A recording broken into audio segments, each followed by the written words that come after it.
Hello good evening students. अभी तक जो हम लोगों ने पढ़ लिया है डाइज में, वो हमने पढ़े हैं अभी तक 2 केसेस, और उन 2 केसेस में हम लोगों ने ये सीखा है कि डाइज का बेसिक कॉन्सेप्ट क्या होता है और उनको किस तरीके से अगर क्वेश्चन आए एग्ज़ाम में तो कैसे सॉल्व करना होता है। और हमने अभी तक जो पढ़ लिया है डाइज में, पहले पढ़ा है हमने केस फर्स्ट, सेकंड पढ़ा हमने अभी तक केस सेकंड, और उसके बाद जो हमने केस सेकंड में पढ़े हमने 2 टाइप्स पढ़े। पहला टाइप्स जो हमने पढ़ा वो पढ़ा हमने 1 कॉमन डाइस, सेकंड पढ़ा 2 कॉमन डाइस, और अब जो हम पढ़ेंगे वो होगा हमारा केस सेकंड का टाइप 3, जिसका होगा हमारा टाइप वो होता है हमारा नो कॉमन, जिसमें कोई भी कॉमन नहीं होगा। तो मैं इस क्लास को स्टार्ट करने से पहले आपको थोड़ा पहले का बताता हूँ कि हमने पिछली क्लास में क्या पढ़ा था, क्योंकि थोड़ा सा हमको पहले प्रीवियस क्लास भी देख लेनी चाहिए, ताकि जो भी बच्चा अभी तक इस क्लास को अटेंड नहीं कर पाया पहली वाली, तो इस क्लास से अगर वो देखेगा तो उसे थोड़ा सा पता चलेगा कि डाइज में आखिर करना क्या था। तो एक बार मैं बता देता हूँ, हमारा जो अभी भी चैप्टर जो चल रहा है वो चल रहा है हमारा डाइज, क्योंकि डाइज अभी ख़त्म नहीं हुआ है। डाइज के काफ़ी पार्ट रहते हैं, और मैंने आपको पहले ही बोला था मैं आपको बेसिक से कवर करूंगा और आपको एंड तक टफेस्ट लेवल तक लेकर जाऊंगा, ताकि आपको एग्ज़ाम में कोई सा भी कैसा भी क्वेश्चन आ जाए आप उसे ईजिली सॉल्व कर सको। तो डाइज में जो हम कर रहे हैं केस सेकंड, अभी भी केस सेकंड का case second when 2 position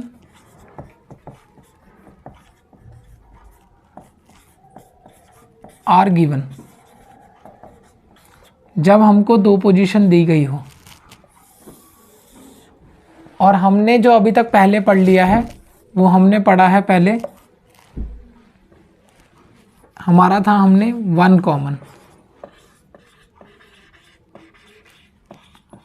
common हमने पढ़ लिया है। इसके बाद हमने पढ़ा था 2 कॉमन, 2 कॉमन भी हमने कवर कर लिया है। इसके बाद है हमारा आज जो है इसका लास्ट पार्ट है, जो कि है हमारा नो कॉमन, ये आज हम पढ़ेंगे। लेकिन उससे पहले मैं आपको ये 2 बता देता हूँ कि हमने पहली क्लास में क्या पढ़ा था। 1 कॉमन में हमने पढ़ा था कि हमारे पास 2 डाइज होते हैं, क्योंकि ये केस सेकंड का है तो हमारे पास 2 डाइज होंगे, जिसमें इस हमारे को दे रखा था 1 कॉमन में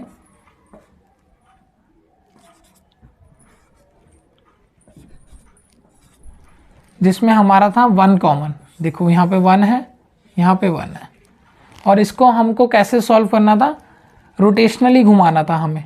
कॉमन कॉमन लिख के रोटेशनली घुमा देना था और इसका आंसर देना था। आप इसको मेरी पहली क्लास में देख सकते हो जो पहले हुई थी। इसके बाद जो हमारा है 2 कॉमन, 2 कॉमन को भी मैंने बताया था आपको पिछली क्लास में, जिसमें कि मैंने आपको ये बताया था कि ऐसे आपको 2 डाइस दे रखे होंगे एग्ज़ाम में, और हमारे पास होगा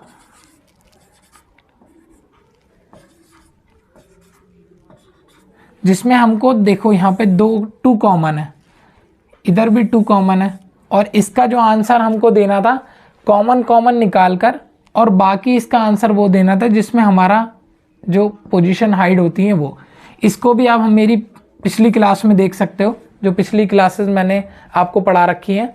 और आज जो हम कवर करेंगे वो होगा हमारा नो कॉमन। नो कॉमन में क्या क्या पूछा जाता है, कैसे कैसे क्वेश्चन बनते हैं, इसके बारे में मैं आपको बताता हूँ। आई होप आपको पिछली क्लास का पता चल गया होगा हमने कहाँ पे छोड़ी थी और आज हम कहाँ से स्टार्ट करने वाले हैं।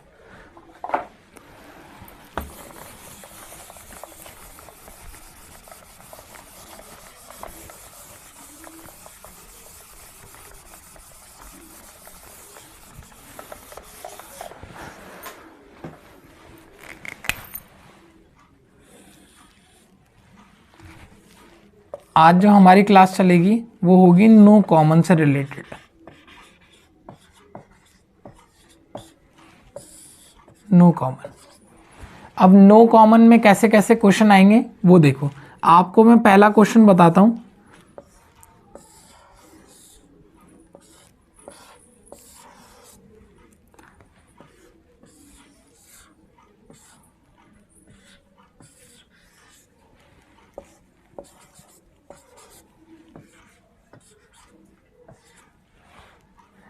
अगर आप इस क्वेश्चन को अगर ध्यान से देखोगे तो आपको इसमें से कोई भी कॉमन नहीं दिख रहा है। दोनों डाइज में एक दूसरे के कोई भी कॉमन नहीं है। 1 2 3 4 5 6 कोई भी कॉमन नहीं है। फिर भी हमसे इसमें पूछ लिया गया है what is the opposite of 6 के अपोजिट बताओ। ये पहला फिगर है हमारा और ये सेकंड फिगर है हमारा। अब 6 के अपोजिट बताना है। अब इसका आंसर कैसे दोगे आप? अब मैं आपको बताता हूँ इसका आंसर किस तरीके से दे सकते हैं ईजिली। अगर आपको याद होगा कि मैंने आपको जो पहली क्लास में बताया था, जब कॉन्सेप्ट ऑफ डाइज मैंने आपको पहली क्लास में पढ़ाया था, तो उसमें मैंने आपको एक चीज़ समझाई थी, स्टैंडर्ड डाइज और एक जनरल डाइज, जिससे कि हम अपने जो हमारे जो क्वेश्चंस होते हैं उनका आंसर दे सकते हैं। अगर कोई भी डाइज में अगर आपस में कोई कॉमन ना मिले, और अगर सिंगल डाइज होगा तब भी हम उसका आंसर देते थे स्टैंडर्ड डाइज और जनरल डाइज से। सेम ऐसा ही यही वही कॉन्सेप्ट आपको यहाँ पे अप्लाई करना पड़ेगा ताकि हम इसका आंसर दे सकें। मैं बताता हूँ वो कॉन्सेप्ट क्या था। अगर जो बच्चे भूल चुके हैं, जिनको याद नहीं है, या जो पहली बार क्लासेस को देख रहे हैं, उनको मैं बताता हूँ वो कॉन्सेप्ट क्या था, ताकि वो आपके वन कॉमन वाले में भी आपको काफ़ी हेल्प करेगी। मैं बताता हूँ कैसे, जिसमें सिर्फ एक डाइज होता है वो वाला वन कॉमन।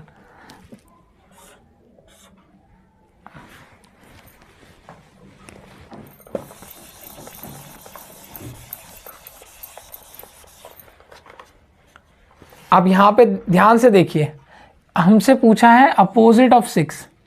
अपोजिट ऑफ 6, आपको मैंने एक चीज़ बताई थी कि डाइज में दो तरीके के टाइप होते हैं। एक होता है हमारा जनरल डाइज और एक हमारा होता है स्टैंडर्ड डाइज। एक होता है हमारा स्टैंडर्ड डाइज, एक होता है हमारा जनरल डाइज। जनरल डाइज में वो होते थे जिसके टू अपोजिट एडजेसेंट का जो सम होता है वो 7 होता है। और स्टैंडर्ड डाइज वो डाइज होता है जिसका सम 7 नहीं होता, दो एडजेसेंट का सम 7 नहीं होता। अब यहाँ पे आप ध्यान से देखो, 4 और 9 ये जो बन रहे हैं हमारे, ये 9 हो रहे हैं। 4 और 5 हमारे 9 हो रहे हैं। 5 और 6 हमारे 11 हो रहे हैं। और 4 और 6 हमारे 10 हो रहे हैं। जबकि हमसे जो क्वेश्चन पूछा गया है वो हमसे पूछा गया है अपोजिट ऑफ 6। तो आपको ये साफ क्लियर हो गया है कि ये हमारा जनरल डाइज तो नहीं है, हमारा ये स्टैंडर्ड डाइज है, क्योंकि यहाँ पे 7 नहीं आ रहा है दो एडजेसेंट का, सबका डिफरेंट आ रहा है, 7 नहीं आ रहा है टोटल। तो ये हमारा एक स्टैंडर्ड डाइज है। अब स्टैंडर्ड डाइज में हम आंसर जो थे वो फिक्स करके देते थे। आपको याद होगा कि स्टैंडर्ड डाइज में हम जो आंसर देते थे वो फिक्स होता था। कैसे, मैं बताता हूँ आपको। ऑलवेज 1 के जो अपोजिट होता है वो 6 होता है। 2 के अपोजिट जो ऑलवेज होता है वो 5 होता है। और 3 के जो अपोजिट होता है वो 4 होता है। और सेम इनका ही अपोजिट एक दूसरे का होता है। तो अब हमको ये क्लियर पता चल चुका है कि अगर जनरल डाइज होगा और 6 के अपोजिट अगर पूछ लेगा तो हमारा 1 आंसर होगा, हमारा 1 आंसर होगा।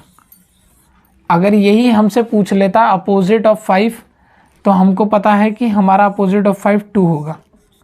और हमसे अगर ये पूछ लेता अपोजिट ऑफ 3 तो हमको पता है कि अपोजिट ऑफ 3 4 होता है। तो स्टैंडर्ड डाइज आपको ये चेक करना होता है इसमें, इन क्वेश्चन में, कि जनरल डाइज है हमारा या स्टैंडर्ड डाइज है। जनरल डाइज होता तो हम अपने आंसर को फिक्स नहीं कर सकते थे, स्टैंडर्ड डाइज है तो हम अपने आंसर को फिक्स करके दे सकते हैं। और हमको पता है कि 1 के अपोजिट क्या है, 2 के अपोजिट क्या है और 3 के अपोजिट क्या है। सेम यही होता है इनका अपोजिट, ऑलवेज यही होगा सेम। तो इसका आंसर हमको इस तरीके से देना था, स्टैंडर्डाइज होगा तो ऐसे आंसर देंगे हम। अब एक नेक्स्ट क्वेश्चन और करते हैं, आप इसे अच्छे से नोट कर लो, कोई भी डाउट आता है तो आप मुझसे ज़रूर पूछिएगा।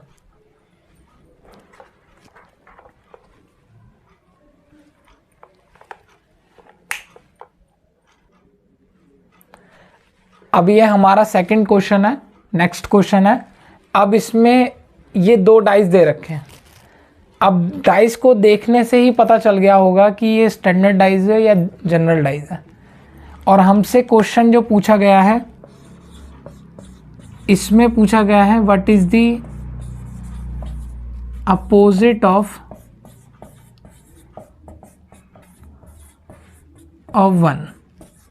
1 के अपोजिट बताओ, फर्स्ट के अपोजिट बताओ। सेम कॉन्सेप्ट चेक करेंगे पहले कि डाइस जो है हमारा जनरल है या डाइस हमारा स्टैंडर्ड है। स्टैंडर्ड डाइस है या जनरल डाइस है। जनरल डाइस को हिंदी में कहते हैं सामान्य पासा और स्टैंडर्ड डाइस को कहते हैं हिंदी में मानक पासा, इस पासे की भाषा में। तो आप इनका आंसर दोगे। पहले ये चेक कर लिया हमने कि ये जनरल डाइस है स्टैंडर्ड डाइस है। कैसे चेक करेंगे वो आप देखिए। आप इन दोनों को देखो, हमसे इस वाले से पूछा है फिगर फर्स्ट में और फिगर सेकंड में। अच्छा, बहुत से बच्चे कंफ्यूज हो रहे होंगे कि सर ऐसा भी तो हो सकता है कि फिगर फर्स्ट में हमको दे रखा हो स्टैंडर्ड डाइस और फिगर सेकंड में दे रखा हो जनरल डाइस। नहीं, ऐसा नहीं होता। हमेशा जब भी क्वेश्चन आएगा आपका एग्जाम में सेम आएगा, स्टैंडर्डाइज इधर भी होगा और स्टैंडर्डाइज इधर भी होगा। अगर जनरलाइज इधर है तो जनरलाइज इधर भी होगा। तो ये कन्फ्यूज़न आपकी दूर करता हूँ मैं। तो कभी भी आपका क्वेश्चन आए एग्जाम में तो दोनों सेम होंगे, स्टैंडर्ड स्टैंडर्ड हो गया, जनरल जनरल होगा, दोनों सेम होंगे। अब मैं आपको बताता हूँ जनरलाइज है स्टैंडर्डाइज है। पहले ये चेक कर लो 4 और 5, 4 और 5 यहाँ से 9 हो रहे हैं, 4 और 1 5 हो रहे हैं, 5 और 1 6 हो रहे हैं। तो हमको तो ये तो पता चल गया कि ये एक जनरलाइज नहीं है। अगर जनरलाइज होता तो 7 हो रहा होता, क्योंकि दोनों एडजेसेंट का जो सम होता है वो 7 होता है, तब ये जनरलाइज होता है। अब स्टैंडर्डाइज है और स्टैंडर्डाइज में हमको पता होता है कि हमारा जो आंसर होता है वो फिक्स होता है। हमको पता है 1 के अपोजिट क्या आता है, 2 के अपोजिट क्या होता है और 3 के अपोजिट क्या होता है। 1 के अपोजिट 6 होगा, 2 के अपोजिट 5 होता है, 3 के अपोजिट 4 होता है। तो ये क्वेश्चन साफ हमको बता चुका है कि इसका आंसर क्या है, 1 के अपोजिट 6 है। तो ये हो गया हमारा इसका आंसर। ये आपको ध्यान रखना है कि ये जनरलाइज है स्टैंडर्डाइज है, और दोनों कभी भी एग्जाम में पूछा जाएगा तो सेम होगा। दोनों स्टैंडर्ड स्टैंडर्ड होंगे, जनरल जनरल होंगे। हो गया क्लियर? ठीक है, तो आप इसे नोट कर लो अच्छे से और इसका आंसर जो है फिक्स करके देंगे क्योंकि ये स्टैंडर्डाइज था। अगर पूछ लेता 4 के अपोजिट तो 4 के अपोजिट 3 आ जाता, क्योंकि स्टैंडर्डाइज है ना, तो स्टैंडर्डाइज में 4 के अपोजिट 3 आ जाता। 2 के अपोजिट पूछ लेता तो 5 आ जाता, लेकिन क्वेश्चन में हमसे जो पूछा वो 1 के अपोजिट पूछा, तो 6 आंसर आ गया इसका। आप इसे नोट डाउन कर लो अच्छे से।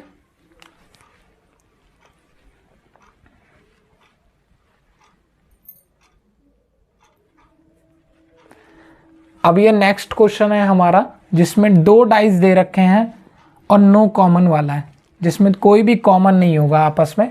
अब आप इस क्वेश्चन को ध्यान से देखो। इस क्वेश्चन में थोड़े से चेंजेस हैं। अब वो चेंजेस क्या है वो मैं आपको बताता हूँ। मैंने आपको पहले ही बताया अभी पिछले क्वेश्चन में कि जब भी अगर स्टैंडर्डाइज होगा तो दोनों सेम होगा, और जब भी अगर दिया होगा जनरलाइज तो वो भी दोनों डाइज में सेम होगा। अब आप पहले यहाँ पे ये चेक करो कि ये स्टैंडर्डाइज है या ये एक जनरलाइज है। क्या ये एक स्टैंडर्डाइज है, क्या ये एक जनरलाइज है? अब आप यहाँ पे गौर से देखो कि यहाँ पे 6 और 1 7 हो रहा है, और यहाँ पे 3 और 4 7 हो रहा है।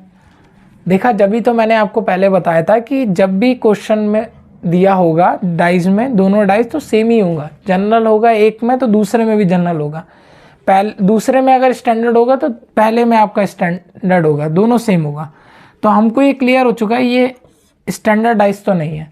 इसका मतलब अब ये क्वेश्चन थोड़ा टफ हो गया, क्योंकि हम इसका आंसर जो है ऑलवेज फिक्स करके देते थे, लेकिन इसका आंसर जो है वो हम फिक्स करके नहीं दे सकते।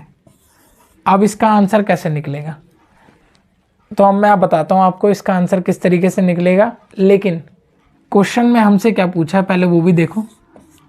क्वेश्चन में हमसे पूछ लिया गया है what is the opposite of 4। 4 के अपोजिट बताओ कि क्या होगा। आप 4 के अपोजिट बताओ कि क्या होगा। ये सेकंड वाले में पूछ लिया गया है 4 के अपोजिट बताओ, और ये एक जनरल डाइज है। तो हमको करना क्या है, सबसे पहले हम ये लिखेंगे 4, और आप इसमें एक चीज़ गौर से देखो, 4 के क्लॉकवाइज चला दो इसे इस तरीके से। आप पहले के जो क्वेश्चन मैंने आपको बताए थे जनरल डाइज और स्टैंडर्डाइज में, उसमें मैंने आपको एक चीज़ बताया था कि जब भी जनरल डाइज होता है हम उसको क्लॉकवाइज करके पहले लिख लेते हैं, फिर उसके बाद उसका आंसर देते हैं। तो पहले हम इसमें भी यही करेंगे। 4 लिख लिया हमने, 4 लिखने के बाद क्लॉकवाइज अगर रूटेड करेंगे तो 2 आएगा और फिर 3 आएगा, आपका यहाँ पे 3 आ जाएगा। और 4 के अपोजिट बताना है हमें, 4 के अपोजिट। तो 4 के अपोजिट हमारा आंसर फिक्स नहीं हो सकता क्योंकि एक जनरल डाइज है। तो 4 के अपोजिट वो होगा जो हमको यहाँ पे शो नहीं कर रहा है। 4 के अपोजिट क्या क्या शो नहीं कर रहा है, यहाँ पे 1 नहीं है, आपका 2 भी है, 3 भी है, 4 भी है, 5 नहीं शो कर रहा है और 6 नहीं शो कर रहा है। तो इसका मतलब ये है कि जो शो नहीं करेगा वो हमारा आंसर होगा। 4 के अपोजिट 1 भी हो सकता है, 5 भी हो सकता है और आपका 6 भी हो सकता है, लेकिन डिपेंड करेगा क्वेश्चंस पे, जो आपके एग्ज़ाम में क्वेश्चन पूछे जाएंगे उस पे। अब वो क्वेश्चन किस तरीके से हो सकते हैं, अब आपसे ये पूछा जा सकता है कि इस तरीके से आपसे क्वेश्चन दे दिया गया MCQ में कि आप बताओ, पहला आपसे पूछ लिया गया कि 4 के अपोजिट क्या है, 2 या 3। सेकंड आपसे पूछ लिया गया कि आपसे 3 या 4। आपसे थर्ड पूछ लिया गया क्या इसका आंसर 4 है। आपसे D पूछ लिया गया फोर्थ, 5 या 6। तो आप इसका आंसर क्या दोगे। अब आपको एक चीज़ यहाँ पे गौर करनी है। देखो, मैंने आपको पहले ही बताया था कि जब भी अगर डाइज में अपोजिट सरफेस होंगी तो ना तो वो एक साथ दिख सकती हैं और ना वो एक साथ अपने छुप सकती हैं। आप यहाँ पे देखो, ये 4 के साथ तो ऑलरेडी 2 और 3 है, तो ऑब्वियसली बात है कि इसका आंसर ये नहीं होगा। 4 के साथ 2 और 3 तो पहले से है, एक साथ शो कर रहे हैं, तो इसका आंसर ये तो हो नहीं सकता पहला। सेकंड में देखो 3 और 4 के अपोजिट 4 नहीं हो सकता, ये भी नहीं होगा। अब यहाँ पर देखो 4 भी नहीं हो सकता, 4 तो 4 के साथ शो ही नहीं कर सकता। अब यहाँ पे बात आती है 5 और 6 की। देखो 4 के अपोजिट जो है वो 5 भी हो सकता है और वो 6 भी हो सकता है। तो इसका मतलब हमारा डी आंसर बिल्कुल राइट है। हमारा जो आंसर है वो डी होगा। इस तरीके से हमको आंसर देने। एक बार और बता देता हूं मैं आपको अच्छे से। सबसे पहले हमको करना क्या है, ये देखना है कि डाइस जो है वो स्टैंडर्ड है या जनरल है। स्टैंडर्ड है या जनरल है, हमको ये अगर पता चल जाए कि स्टैंडर्ड है तो फिक्स करके आंसर दे दो, और अगर हमको ये पता चल जाए कि वो जनरल डाइस है तो हम फिक्स करके आंसर नहीं दे सकते। आपसे पूछ लिया गया जैसे what is the opposite of 4, पहले 4 लिखा आपने, फिर क्लॉकवाइज रूटेड कर दो, उसको लिख लो। उसको लिखने के बाद आपको क्या करना है, जो पोजीशन आपको शो नहीं कर रही है वो पोजीशन आप लिखते चले जाओ। आपको देखो 1 नहीं शो कर रहा है, यहाँ पे 2 ऑलरेडी इसके साथ शो कर रहा है, 3 भी इसके साथ शो कर रहा है, तो इसके बाद फिर आपको 5 हो गया, 5 के बाद आपका 6 यहाँ पे शो नहीं कर रहा है। तो आपको बस ये चीज़ चेक करना है कि साथ में आपके कुछ भी ना आए, 4 के साथ में कुछ भी ना आए और 4 के अपोजिट भी। अब यहाँ पे एक चीज़ देखो, यहाँ पे 4, अब 5 और 6, 5 और 6 दोनों ही अपोजिट है। अब 5 भी हो सकता है और 6 भी हो सकता है, तो इसका मतलब हमारा ये आंसर बिल्कुल राइट होगा, क्योंकि हम फिक्स करके आंसर नहीं दे रहे हैं, हम पॉसिबिलिटी के साथ आंसर दे रहे हैं। तो इसका मतलब ये आंसर बिल्कुल राइट है हमारा। इस तरीके से आपसे एग्ज़ाम में क्वेश्चन पूछ लिए जा सकते हैं। ये केस हमारा ये थर्ड था क्वेश्चन। अब हम नेक्स्ट क्वेश्चन करते हैं एक और, आप इसे नोट डाउन कर लो अच्छे से, कोई भी डाउट होता है तो आप मुझसे पूछिएगा।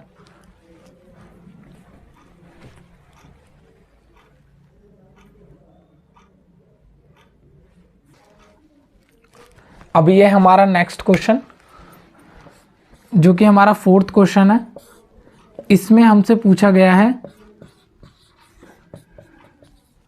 What is the opposite of 2। 2 के अपोजिट बताओ क्या होगा, what is the opposite of 2। अब यहाँ पे एक चीज़ देखो पहले कि क्या ये जनरल डाइज है या स्टैंडर्ड डाइज है। पहले यहाँ पे आप चेक करो कि स्टैंडर्ड है या ये एक जनरल है। तो देखने से ही हमको पता चल रहा है कि एक जनरल डाइज है, क्योंकि 6 और 1 यहाँ पे 7 हो रहा है और 3 और 4 हमारा यहाँ पे 7 हो रहा है। तो ये हमारा एक जनरल डाइज है, ये स्टैंडर्ड डाइज नहीं था। तो इसका मतलब ये हुआ कि हम इसका आंसर जो है, इसमें तो हम फिक्स करके दे सकते थे, लेकिन यहाँ पे हम पॉसिबिलिटी के साथ आंसर देंगे। हम यहाँ पर इसका आंसर जो है वो पॉसिबिलिटी के साथ देंगे। अब वो कैसे आंसर देंगे, अब आप देखिएगा इसे, मैं आपको बताता हूँ किस तरीके से आपको आंसर देना है। ये तो हमको क्लियर हो गया है कि ये एक जनरल डाइज है, जनरल डाइज है। तो जनरल डाइज में हम जो आंसर देंगे, और पूछा गया है हमसे 2 के अपोजिट बताओ, तो पहले 2 हम यहाँ पे नोटेड डाउन कर लेंगे, फिर क्लॉकवाइज रोटेट कर देंगे 4 और यहाँ पे 3। अब 2 के अपोजिट वो होगा जो हमको यहाँ पे शो नहीं कर रहा है। अब क्या नहीं शो कर रहा है, देखो यहाँ पे 1 शो नहीं कर रहा है, आपका 5 शो नहीं कर रहा है और 6 शो नहीं कर रहा है। तो इसका मतलब ये हुआ कि 2 के जो अपोजिट होगा वो आपका 1 भी हो सकता है, 5 भी हो सकता है और 6 भी हो सकता है। और हो सकता है एग्ज़ाम में आपको तीनों ही दे दिए जाएं, 1, 5 और 6। मैं आपको एक क्वेश्चन MCQ टाइप में बता देता हूँ किस तरीके से, कि एग्ज़ाम में किस तरीके से पूछे जाते हैं। अब आपसे बोला जा सकता है 4 या 3 होगा, या आपसे बोला जा सकता है 2, 4, 3 होगा, या आपसे ये भी बोला जा सकता है 6, 5 होगा, और ये भी बोला जा सकता है आपसे कि 1, 5, 6 होगा, 1, 5, 6 होगा। तो आप इसका आंसर कैसे दोगे, आप जो इसका आंसर दोगे वो कैसे दोगे। अब ये मैं क्वेश्चन आपके ऊपर छोड़ता हूँ, आप मुझे कमेंट करके बताना कि इसका आंसर क्या होगा। आपको मैंने बता दिया था कि 2 के अपोजिट कैसे निकालते हैं, पिछला क्वेश्चन भी मैंने आपको समझा दिया था। अब मैं आपको देखना चाहता हूँ कि आपने इसमें क्या सीखा। अगर कोई भी आपका डाउट होगा इस क्वेश्चन से रिलेटेड तो आप मेरे को बताना, लेकिन इसका जो MCQ में आंसर है वो बहुत ईजी आंसर है, आपको सामने ही शो कर रहा है, आप इसका आंसर दोगे मुझे। मैं आपके ऊपर छोड़ता हूँ क्वेश्चन को। अब आप मुझे बताओगे इसका आंसर। मैंने या तो अपना आंसर बता दिया, अब आप इसे बताइएगा। मैंने what is the opposite of 2 बता दिया, आपको MCQ दे दिए। MCQ में आप मेरे को बताओ कमेंट करके कि इसका आंसर क्या होगा। आप इसे नोट डाउन कर लो और इसको ज़रूर नोट डाउन कर लेना, ताकि आपको आंसर जो देना है।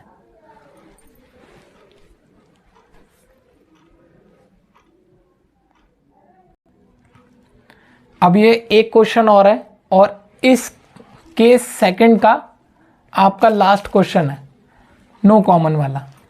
और यहाँ पर ये जो लास्ट क्वेश्चन है, इसी के साथ ये केस सेकंड खत्म हो जाएगा आपका।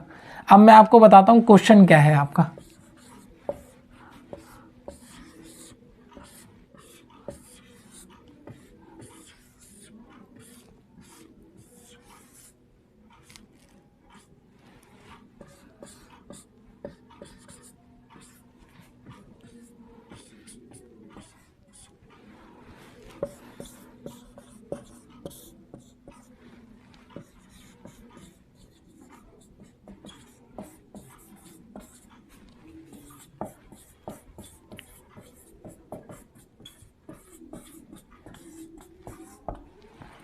What is the opposite of E, E के अपोजिट बताओ क्या होगा।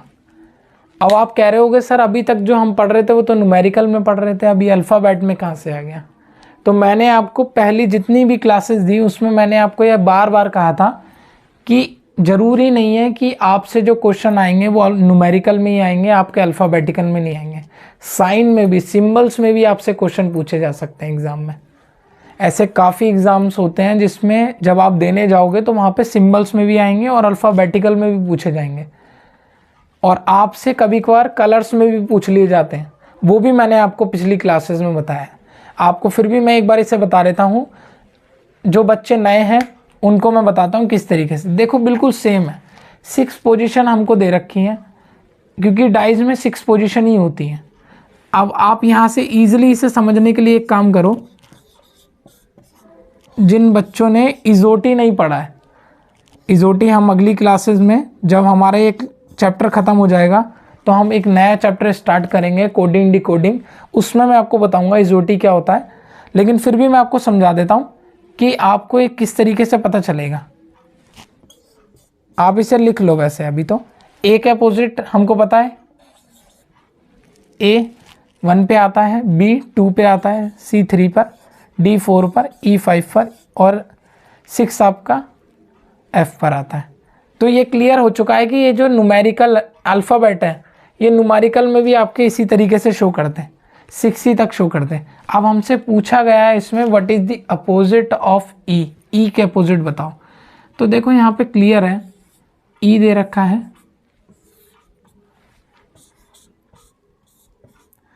एफ लिख लो और डी लिख लो। मैंने आपको क्लॉकवाइज बताया था, ई एफ डी, इस तरीके से आपने लिख लिया। अब वो हर पोजीशन लिख दो जो यहाँ पे शो नहीं कर रही है। आपको पता है यहाँ पे ए शो नहीं कर रहा है, बी शो नहीं कर रहा है और यहाँ पे सी शो नहीं कर रहा है, ए बी सी नहीं शो कर रहा है। इसका मतलब हमारा जो आंसर होगा वो ये होगा। ई के अपोजिट अगर पूछा जाए तो हमारा आंसर ए बी सी में से ही होगा। अब एमसीक्यू में जो क्वेश्चन पूछे जाते हैं वो आपसे पूछ लिए जा सकते हैं कि ए और बी होगा, या आपका सी और डी होगा, या आपका एफ और आपका ई होगा, या आपका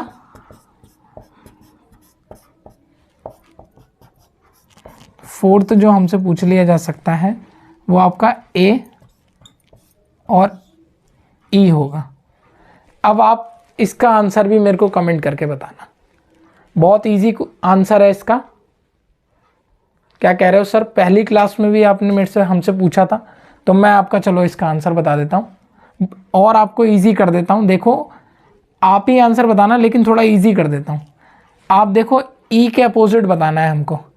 इनके साथ वाली पोजीशन जो होंगी वो इसका आंसर नहीं हो सकता। तो हर वो पोजीशन जो ई के साथ में है उसे आप एलिमिनेट कर दो और बाकी जो बचेगा वही हमारे क्वेश्चन का आंसर होगा। तो ये आप ही बताओगे मुझे, पहले भी आप पे छोड़ा है मैंने और ये भी मैं आप पर छोड़ता हूँ। तो इसका आंसर आप मुझे कमेंट करके बताइएगा। मैंने आपको हिंट भी दे दिया कि किस तरीके से इसका आंसर आएगा। तो ये थे हमारे केस सेकंड में third type no common. No common करके आज हमारा जो आपका जो रीजनिंग में जो चैप्टर है 2 पोजीशन आर गिवन वाले में, ये वाला आज कंप्लीट होता है। इसके साथ इसके बाद जो हम करेंगे अब जो वो करेंगे when 3 more than 2 position are given, 2 से ज़्यादा पोजीशन वाले में, more than 2 position are given. जब 2 से ज़्यादा पोजीशन होंगी, हो सकता है वो आपसे 3 भी पोजीशन पूछ ले और हो सकता है आपसे 4 भी या 5 भी, इस तरीके से आपसे पोजीशन पूछे जा सकती है एग्ज़ाम में। तो अभी के लिए आप इतना नोट कर लो। इसके बाद डाइज में जो हम पढ़ेंगे when more than 2 position are given, जब 2 से ज़्यादा पोजीशन दी गई होंगी। आई होप आपको ये सारी चीज़ें समझ में आई होंगी। अगर किसी को भी कोई भी डाउट होता है तो आप कमेंट बॉक्स में ज़रूर मुझे बताइएगा, ताकि मैं नेक्स्ट क्लास में इस चीज़ को अच्छे से कवर कर सकूं, आपके डाउट्स को मैं क्लियर कर सकूं। मेरी उम्मीद रहेगी हर बच्चे तक एक ऐसी आस पहुंचाने की, ताकि बच्चा जिनको क्लासेस नहीं मिल पाती हैं वो इन क्लासेस से अपना लाभ उठा सके। आप इसे नोट डाउन कर लो, और बाकी मेरे जो चैनल को आप सब्सक्राइब ज़रूर करिए और लोगों तक भी शेयर करिए, ताकि उनको इससे बेनिफिट मिल सके इस क्लासेस से। आप इसे नोट डाउन करिए और बाकी ज़रूर बताइएगा मुझे। Thank you so much.